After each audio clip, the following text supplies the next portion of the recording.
Dans les ombres de l'histoire sacrée, mes chers chercheurs de vérité, se cache un secret si puissant qu'il a été supprimé pendant 2 millénaires.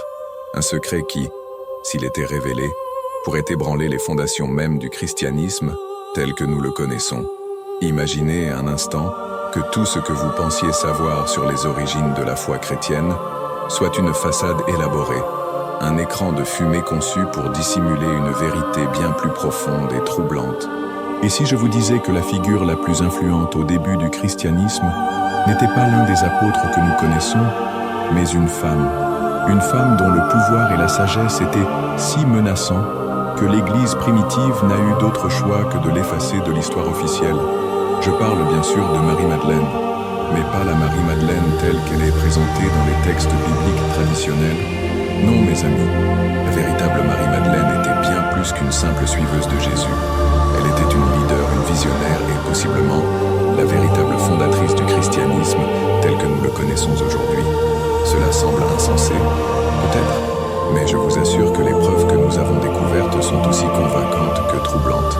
Dans l'épisode d'aujourd'hui, nous plongerons dans l'un des mystères bibliques les plus intrigants et controversés de tous les temps. Nous déchiffrerons les codes secrets bibliques qui révèlent la véritable identité et le rôle de Marie-Madeleine. Nous explorerons des textes gnostiques interdits qui ont été cachés par l'Église pendant des siècles. Préparez-vous à remettre en question tout ce que vous pensiez savoir sur les origines du christianisme. La vérité que nous sommes sur le point de révéler pourrait changer à jamais votre perception de l'histoire sacrée. Êtes-vous prêt à vous embarquer dans ce voyage vers la vérité cachée?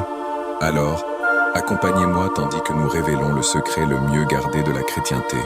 Marie-Madeleine, l'apôtre perdue et gardienne des secrets gnostiques. Pour comprendre l'ampleur de cette révélation, nous devons d'abord nous débarrasser des couches de mythes et de malentendus qui ont enveloppé la figure de Marie-Madeleine pendant des siècles. L'image que la plupart d'entre nous avons d'elle est au mieux incomplète, et au pire, une fabrication délibérée. La narration traditionnelle nous a présenté Marie-Madeleine comme une prostituée rédimée, une suiveuse dévouée, mais secondaire de Jésus. Mais cette caractérisation, mes chers chercheurs de vérité, n'est rien de plus qu'un écran de fumée, un voile conçu pour dissimuler une réalité bien plus profonde et potentiellement révolutionnaire.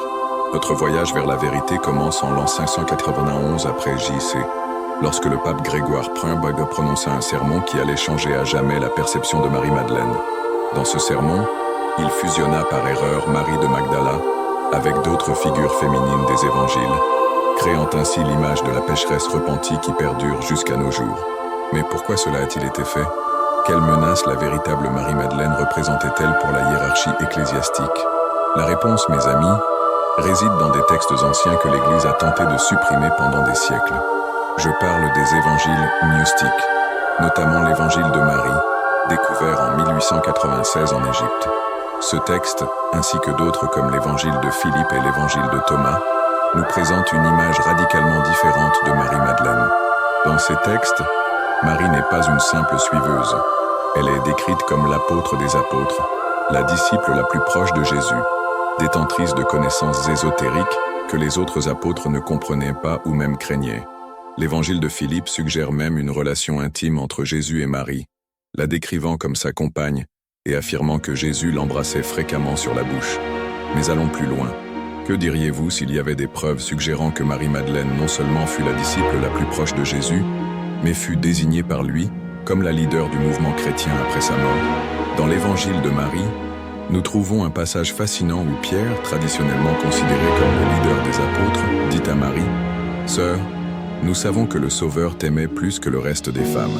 Dis-nous les paroles du Sauveur que tu te rappelles, les choses que tu sais et que nous ne savons pas, ni n'avons entendues. » Ce passage ne confirme pas seulement la position privilégiée de Marie, mais suggère également qu'elle possédait des enseignements secrets de Jésus, des connaissances gnostiques qui allaient au-delà de ce qui était partagé publiquement. Mais la conspiration pour supprimer le rôle de Marie-Madeleine va encore plus loin. Certains chercheurs suggèrent que la célèbre scène de Léonard de Vinci contient un code caché. La figure à droite de Jésus, traditionnellement identifiée comme Jean, pourrait en réalité être Marie-Madeleine. Cette théorie, bien que controversée, s'aligne avec les preuves croissantes de l'importance de Marie-Madeleine dans les premières années du christianisme. Alors, pourquoi l'Église primitive a-t-elle choisi d'effacer Marie-Madeleine de l'histoire? Quel secret détenait-elle qui était si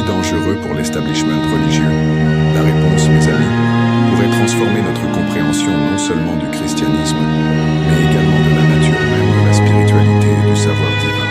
Dans les prochains segments, nous approfondirons ces révélations surprenantes et explorerons les implications de cette conspiration millénaire.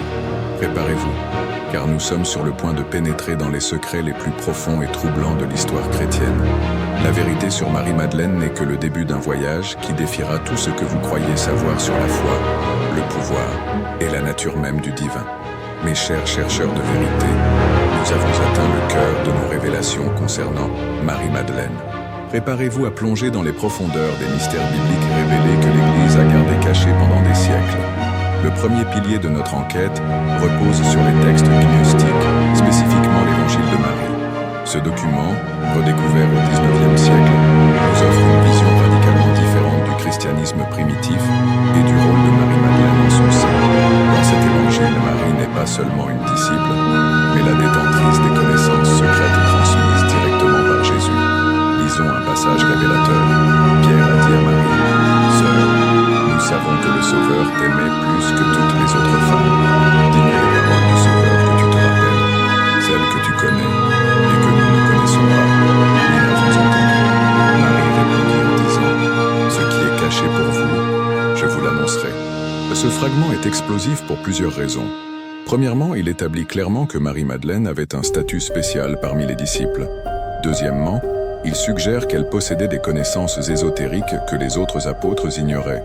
Et troisièmement, il implique qu'elle avait été spécifiquement choisie par Jésus pour transmettre ses enseignements secrets. Mais que contenaient ces enseignements? L'Évangile de Marie parle de visions et de révélations sur la nature de l'âme, le cosmos et l'ascension spirituelle.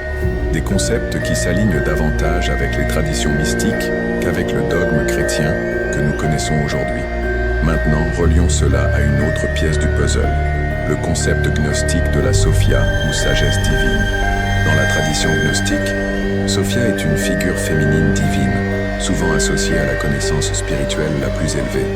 Et si Marie-Madeleine était considérée par les premiers chrétiens comme une incarnation de cette Sophia, cette théorie expliquerait pourquoi elle était si vénérée dans certains cercles chrétiens primitifs et pourquoi l'Église officielle s'est tant efforcée de supprimer sa mémoire. Une figure féminine dotée d'une autorité divine directe aurait constitué une menace significative pour la hiérarchie patriarcale qui se mettait en place. Mais allons encore plus loin. Il existe des théories de conspiration religieuse suggérant que Marie-Madeleine n'était pas seulement le leader spirituel du mouvement chrétien primitif, mais aussi l'épouse de Jésus et la mère de sa descendance. L'Évangile de Philippe, un autre texte gnostique, offre des preuves intrigantes. La compagne du Sauveur est Marie-Madeleine. Le Christ l'aimait plus que tous les disciples et avait pour habitude de l'embrasser fréquemment sur la bouche. Ce passage a fait l'objet de débats intenses. Certains prétendent qu'il s'agit d'une métaphore spirituelle, mais d'autres le voient comme une preuve d'une relation intime entre Jésus et Marie-Madeleine. Si cette théorie était vraie, elle impliquerait l'existence d'une ligne de sang sacré, une descendance directe de Jésus qui aurait été dissimulée par l'Église officielle. C'est la base de la fameuse théorie du Saint Graal, qui suggère que le calice sacré n'est pas un objet, mais le ventre de Marie-Madeleine, porteuse du sang du Christ. Mais pourquoi cacher cela? La réponse pourrait résider dans le pouvoir. Une descendance directe de Jésus aurait eu une prétention légitime à l'autorité spirituelle qui rivaliserait avec celle de l'Église établie.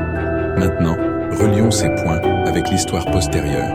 Il existe des légendes persistantes sur le voyage de Marie-Madeleine en France après la crucifixion. Selon ces histoires, elle aurait emporté avec elle non seulement les enseignements secrets de Jésus, mais possiblement aussi son enfant. Dans le sud de la France, spécifiquement dans la région du Languedoc, surgirent plusieurs hérésies médiévales, comme les cathares, qui défièrent l'autorité de l'Église catholique. Est-ce une coïncidence que ces hérésies aient prospéré dans la même région où supposément Marie-Madeleine s'établit? De plus, l'ordre du Temple, célèbre pour ses connexions avec le Saint Graal, avait également une forte présence dans cette région. Les Templiers auraient-ils pu être les gardiens secrets du lignage de Marie-Madeleine et des enseignements gnostiques de Jésus? Cette théorie expliquerait la persécution féroce des cathares et des Templiers par l'Église. Il ne s'agissait pas seulement d'hérésie doctrinale, mais d'une menace directe à la légitimité de la hiérarchie ecclésiastique. Mais la conspiration va encore plus loin. La suppression de Marie-Madeleine n'était pas seulement un acte de misogynie religieuse, mais une tentative délibérée d'éradiquer une forme de christianisme plus mystique, égalitaire et centré sur l'expérience directe du divin. Le gnosticisme, avec son accent sur la connaissance intérieure et l'illumination personnelle, représentait une menace pour une Église cherchant à centraliser le pouvoir et contrôler l'accès au divin. Marie-Madeleine, en tant que porteuse de ces enseignements gnostiques, est devenue le bouc émissaire parfait, en la transformant d'une dirigeante spirituelle respectée en une prostituée repentie. L'Église non seulement discréditait Marie-Madeleine, mais délégitimait aussi les traditions spirituelles qu'elle représentait. Mes chers chercheurs de vérité, ce que nous avons découvert ici n'est que le sommet de l'iceberg. L'histoire de Marie-Madeleine est un fil qui, une fois tiré, menace de défaire tout le tissu du christianisme orthodoxe. Dans notre prochain segment, nous explorerons comment ces révélations se connectent aux sociétés secrètes contemporaines et mouvements spirituels modernes. La vérité sur Marie-Madeleine n'est pas seulement un mystère historique, mais une clé qui pourrait ouvrir les portes à une compréhension entièrement nouvelle de notre héritage spirituel. Mes chers chercheurs de vérité, nous n'avons fait qu'égratigner la surface de cette énigme millénaire. Mais avant de plonger plus profondément dans les secrets cachés de Marie-Madeleine, prenons un moment pour réfléchir aux implications de ce que nous avons découvert jusqu'à présent. Imaginez pour un instant un monde dans lequel les enseignements originaux de Jésus, préservés et transmis par Marie-Madeleine, n'auraient pas été supprimés. Comment serait notre compréhension de la spiritualité aujourd'hui? Quelle société aurions-nous construite si l'équilibre entre le masculin et le féminin dans le divin avait été maintenu? Mais la conspiration pour cacher la vérité sur Marie-Madeleine ne s'est pas arrêtée dans l'Antiquité. En fait, il y a des indices qu'elle continue jusqu'à nos jours. Avez-vous remarqué comment, chaque fois qu'une nouvelle preuve remettant en question le récit officiel émerge, elle est rapidement discréditée ou ignorée par les autorités religieuses? Considérons ceci. En 2012, un fragment de papyrus connu sous le nom d'Évangile de l'épouse de Jésus a été présenté au monde. Ce texte, datant du 8e siècle, contient la phrase « Jésus leur a dit, mon épouse ». La réaction immédiate du Vatican a été de le déclarer une falsification moderne, malgré que des analyses scientifiques suggèrent son authenticité. Pourquoi tant d'acharnement à nier toute preuve suggérant une relation intime entre Jésus et Marie-Madeleine? Quels secrets encore plus profonds sont-ils protégés? Et voici où notre mystère devient encore plus intrigant. Car mes amis, certains croient que les enseignements originaux de Marie-Madeleine, les véritables secrets gnostiques, ne se sont pas perdus, qu'ils ont été préservés secrètement au cours des siècles par des sociétés occultes et des lignages spirituels. Ces enseignements pourraient-ils être sur le point de ressurgir dans notre temps? Sommes-nous au bord d'une révélation qui pourrait ébranler les fondations mêmes de la foi organisée? Dans notre prochain segment, nous explorerons ces questions et bien plus. Nous plongerons dans le monde des sociétés secrètes modernes qui prétendent être les gardiennes des secrets de Marie-Madeleine. Nous découvrirons comment ces enseignements cachés pourraient influencer les mouvements spirituels contemporains. Préparez-vous, mes chers chercheurs, car ce que nous sommes sur le point de révéler pourrait changer à jamais votre compréhension du christianisme, de la spiritualité et de la nature même du divin. Mes fidèles compagnons dans cette quête de vérité, avant de poursuivre avec nos révélations étonnantes sur Marie-Madeleine, je voudrais prendre un moment pour me connecter avec vous tous. Tout d'abord, je veux remercier tous ceux qui ont suivi cette série de conspirations bibliques. Vos commentaires et théories dans nos vidéos précédentes ont été vraiment inspirants. En fait, c'est le commentaire de notre abonné, Joan Buscador de Verdad 23, dans notre dernière vidéo sur les manuscrits de la Mère Morte, qui nous a conduit à approfondir l'histoire de Marie-Madeleine. Juan, si tu regardes cela, merci d'avoir ouvert cette fascinante ligne de recherche. Maintenant, j'ai une question pour vous tous.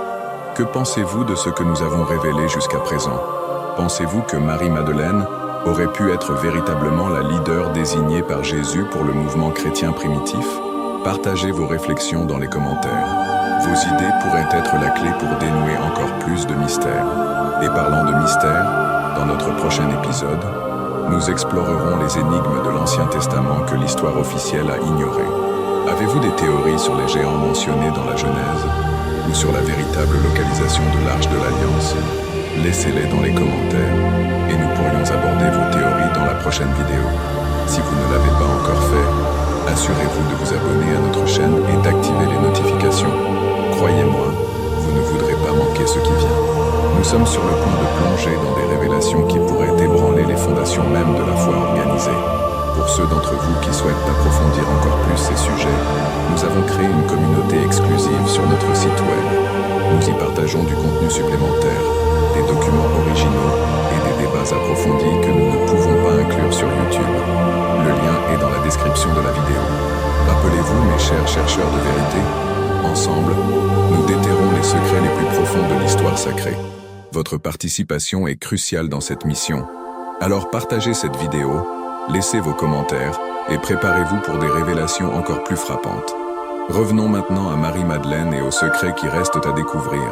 Mes chers chercheurs de vérité, nous avons atteint le cœur de nos révélations sur Marie-Madeleine. Ce que nous sommes sur le point d'explorer défie non seulement l'histoire officielle du christianisme, mais aussi notre compréhension de la spiritualité et du pouvoir dans le monde moderne. Commençons avec une question provocante. Et si je vous disais que les enseignements secrets de Marie-Madeleine ne se sont pas perdus dans l'Antiquité, mais ont été préservés et transmis secrètement à travers les siècles? Il existe des théories de conspiration qui suggèrent que plusieurs sociétés secrètes ont été les gardiennes de ce savoir gnostique. La plus célèbre de ces sociétés est sans doute le prieuré de Sion. Selon des documents controversés découverts à la Bibliothèque nationale de France en 1975, le prieuré de Sion est une ancienne société secrète fondée en 1099. Sa mission serait de protéger le lignage de Marie-Madeleine et de Jésus, ainsi que de préserver les enseignements ésotériques qu'elle a transmis. Bien que l'authenticité de ces documents ait été questionnée, l'idée d'une société secrète protégeant les secrets de Marie-Madeleine a captivé l'imagination de beaucoup. Mais quelles preuves avons-nous de l'existence continue de ces enseignements? Voici où les choses deviennent vraiment fascinantes. Au fil de l'histoire, des mouvements spirituels ont émergé qui semblent refléter des aspects des enseignements gnostiques attribués à Marie-Madeleine. Les cathares dans la France médiévale, les rosicruciens à la Renaissance et même certains aspects du mouvement New Age moderne montrent tous des similitudes intrigantes avec ce que nous savons des enseignements originaux de Marie-Madeleine. Considérons par exemple l'accent mis sur l'expérience directe du divin, l'importance de l'équilibre entre le masculin et le féminin dans la spiritualité, et l'idée que chaque individu a le potentiel d'atteindre l'illumination sans intermédiaire. Tous ces concepts s'alignent avec ce que l'on trouve dans les textes gnostiques attribués à Marie-Madeleine. Mais la conspiration va encore plus loin. Certains croient que le lignage de Marie-Madeleine et Jésus n'a pas seulement survécu, mais a joué un rôle crucial dans l'histoire européenne. Il a été suggéré que plusieurs dynasties royales, y compris les Mérovingiens en France, pourraient être descendues de cette lignée sacrée. Est-ce une coïncidence que beaucoup de ces familles royales ayant été mécènes des arts et des sciences occultes, ou est-il possible qu'elles aient protégé et perpétué un savoir secret hérité de Marie-Madeleine? Transportons-nous maintenant au présent. Au cours des dernières décennies, nous avons été témoins d'un regain d'intérêt pour Marie-Madeleine et les traditions gnostiques. Des livres comme Le Code da Vinci de Dan Brown ont porté ces idées au grand public, générant controverses et débats. Mais, et si ce regain d'intérêt n'était pas une coïncidence? Et si cela faisait partie d'un plan plus vaste pour réintroduire progressivement ces enseignements dans la conscience publique? Considérons les découvertes archéologiques récentes. En 2014, un papyrus a été découvert en Égypte, contenant ce qui semble être un fragment auparavant inconnu de l'évangile de Marie. Le texte parle de la Sophia de Jésus, un concept qui s'aligne parfaitement avec les enseignements gnostiques sur la sagesse divine féminine. Pourquoi ces découvertes se produisent-elles maintenant? Est-il possible que nous soyons au bord d'une révélation majeure? Certains théoriciens de la conspiration suggèrent qu'il existe un plan pour révéler progressivement la vérité sur Marie-Madeleine et les enseignements originaux de Jésus. Selon cette théorie, certains groupes au sein de l'Église et d'autres organisations spirituelles travaillent secrètement pour préparer le monde à cette révélation. L'idée est que si ces vérités étaient révélées d'un coup, cela pourrait provoquer un chaos social et religieux. Par conséquent, elles sont introduites lentement à travers des découvertes archéologiques, des œuvres de fiction populaire et des mouvements spirituels alternatifs.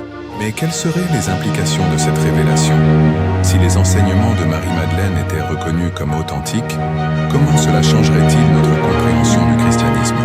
Et que signifierait-il pour les structures de pouvoir existantes dans la religion organisée?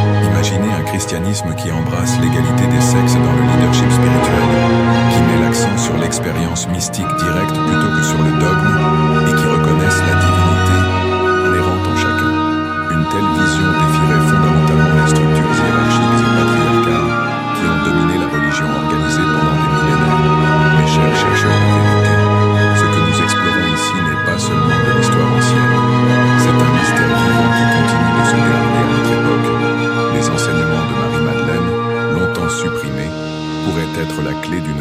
spirituelle au XXIe siècle. Dans notre prochain segment, nous examinerons comment ces révélations pourraient impacter non seulement notre compréhension de la religion, mais aussi notre perception de la réalité elle-même. Préparez-vous pour un voyage qui remettra en question tout ce que vous pensiez savoir sur la spiritualité, le pouvoir et la nature du divin. Mes fidèles compagnons dans cette quête de vérité, nous avons atteint un point crucial dans notre exploration.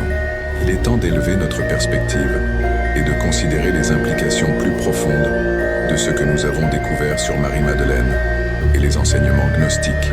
Ce à quoi nous faisons face ici n'est pas simplement une révision de l'histoire religieuse, mais un défi fondamental à notre compréhension de la réalité elle-même, de notre relation avec le divin et de notre place dans le cosmos. Considérons un instant les enseignements gnostiques attribués à Marie-Madeleine. Au cœur de ces enseignements réside l'idée que chacun de nous a une étincelle divine intérieure, une connexion directe avec la source de toute création. Cette perspective contraste radicalement avec la vision traditionnelle d'un Dieu distant et d'un être humain intrinsèquement pécheur. Que se passerait-il si cette vision gnostique devenait courante dans la pensée spirituelle ? Imaginez une société où chaque individu se reconnaîtrait comme une expression unique du divin. Comment cela changerait-il notre façon de nous relier les uns aux autres et au monde qui nous entoure ? Mais allons encore plus loin. Les enseignements gnostiques parlent également de la nature illusoire du monde matériel, de la réalité comme d'un voile qui cache une vérité plus profonde. Cette idée a des parallèles surprenants avec certains des concepts les plus avancés de la physique quantique moderne. Est-il possible que Marie-Madeleine et les premiers gnostiques aient eu accès à une connaissance profonde sur la nature de la réalité, une connaissance que nous redécouvrons à peine aujourd'hui à travers la science? Considérons également le concept gnostique de la Sophia, la sagesse divine féminine. Dans un monde qui a été dominé pendant des millénaires par une vision patriarcale du divin, que signifierait-il de reconnaître et d'honorer l'aspect féminin de la divinité ? Comment cela pourrait-il changer notre relation avec la nature, avec notre planète ? Mes chers chercheurs, ce que nous contemplons ici n'est rien de moins qu'une révolution dans la conscience humaine. Les enseignements de Marie-Madeleine, longtemps supprimés, pourraient être la clé d'une nouvelle ère d'illumination spirituelle. Mais avec ce potentiel de transformation, vient aussi un grand défi. Sommes-nous réellement prêts en tant que société à embrasser une vision aussi radicalement différente de la réalité et de notre propre nature? Ceux qui ont gardé ces enseignements secrets pendant des siècles croyaient clairement que le monde n'était pas prêt. Et s'ils avaient de raison, qu'arriverait-il si ces vérités étaient révélées trop tôt ou trop brusquement? D'un autre côté, dans un monde confronté à des crises sans précédent, du changement climatique à l'inégalité mondiale, pouvons-nous nous permettre de continuer à ignorer cette connaissance potentiellement transformante? Ce sont les questions que nous devons considérer tout en poursuivant notre quête de vérité.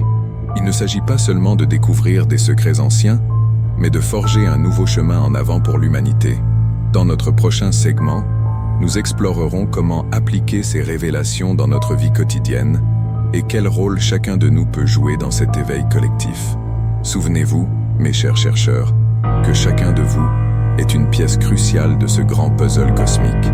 La vérité que nous cherchons n'est pas seulement là à l'extérieur, attendant d'être découverte.